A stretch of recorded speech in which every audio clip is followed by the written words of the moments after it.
Pelajaran pertama ya yang gue pengen share ini mahal di hidup gue, karena gue belajarnya sangat-sangat lama, bahkan gue nggak pernah bener-bener mengerti sampai tahun 2025, yaitu untuk keep things simple, ya. Jadi pelajaran yang gue petik, ini pelajaran pertama yang gue petik, adalah ketika lu melakukan sesuatu, ya. Manusia itu melakukan sesuatu, mereka suka yang kompleks. Mereka meribetkan segala sesuatu. Ini nggak cuma di investasi, ini nggak cuma di bisnis, ini juga cuma di hidup. Ketika gue belajar tentang simplifikasi ini, hidup gue berubah total, gitu. Banyak mungkin yang ngelihat gue, oke, Timothy ini usahanya ada banyak, ya. Dia adalah seorang pengusaha, seorang investor. Usahanya banyak sekali. Cuman kalau misalnya gue bisa ulang balik waktu, gue akan cuma punya satu usaha. Ini sebenarnya gue udah paham dari lama, tapi gue sulit sekali praktekin gitu. Karena ketika lu di level tertentu, ya kan, kalian teman-teman ini yang nonton video gue itu, kalian bakal naik nih, ya, dari jenjang level kehidupan. Dari pelan-pelan tadinya kalian punya duit 10 juta, 100 juta, 1 miliar. Kalian akan ngalamin di mana banyak sekali nanti tawaran, ya, dari orang A, dari teman B, dari teman C. Tapi lu harus bisa keep things simple gitu loh. Satu bisnis gitu kan. Investasi yang nggak lebih dari 3, teman dekat juga nggak lebih dari 3. Waktunya diprioritaskan kemana nih, ya? Antara ke teman kah? Ke keluarga kah? Kemana?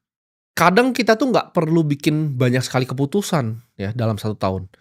Ini kesalahan yang banyak sekali orang bikin, ya. Setahun mereka bikin keputusan yang banyak sekali. Padahal cukup 1 sampai 2 keputusan aja setahun, hidup lu tuh bisa berubah. Jadi orang lebih banyak say no gitu, ketika ditawarin ini enggak, ini enggak, ini enggak. Karena ketika lu baru mulai awal karir, ya, distraksi itu di mana-mana. Lo harus bisa simplifikasi. Oke, hari ini apa sih yang mau gue lakukan? Apa hal-hal yang mau gue eksekusi? Apa strategi yang gue mau eksekusi? Nggak perlu ribet-ribet, ya. Lo nggak perlu punya rencana ke depan.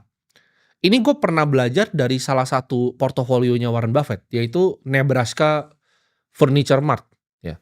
Jadi ini ada orang, udah tua sekali, perempuan, dia bikin satu toko furniture. Ditanya sama Warren Buffett, strategi bisnis lo tuh apa? Dia jawab sangat sederhana. Jual furniture semurah-murahnya dan jujur sama customer. Udah, strategi cuma 2. Simple tapi jadi besar sekali. Luar biasa. Jadi dari segi bisnis gua, ya, dari segi investasi gua itu gua bener-bener pilih. Mana yang simple, mana yang mau gua fokuskan, mana yang gua pilah. Dan eksekusi layernya itu gua sederhanain gitu. Dari dulu kan gua orangnya suka so ribet. Ketika gua umur 19 tahun, gua nggak ngerti manajemen, karyawan gua 130. Dengan load yang sama sekarang 15 orang itu bisa kerjain kerjaan 130 orang. Kenapa? Karena lebih simple, lebih nggak ada birokrasi. Karena gue percaya bahwa output, ya, dari jumlah karyawan itu nggak sama dengan kebanyakan karyawan atau sedikit. Karena ada perusahaan seperti Telegram yang karyawannya di bawah 30, multi-billion dollar company gitu loh.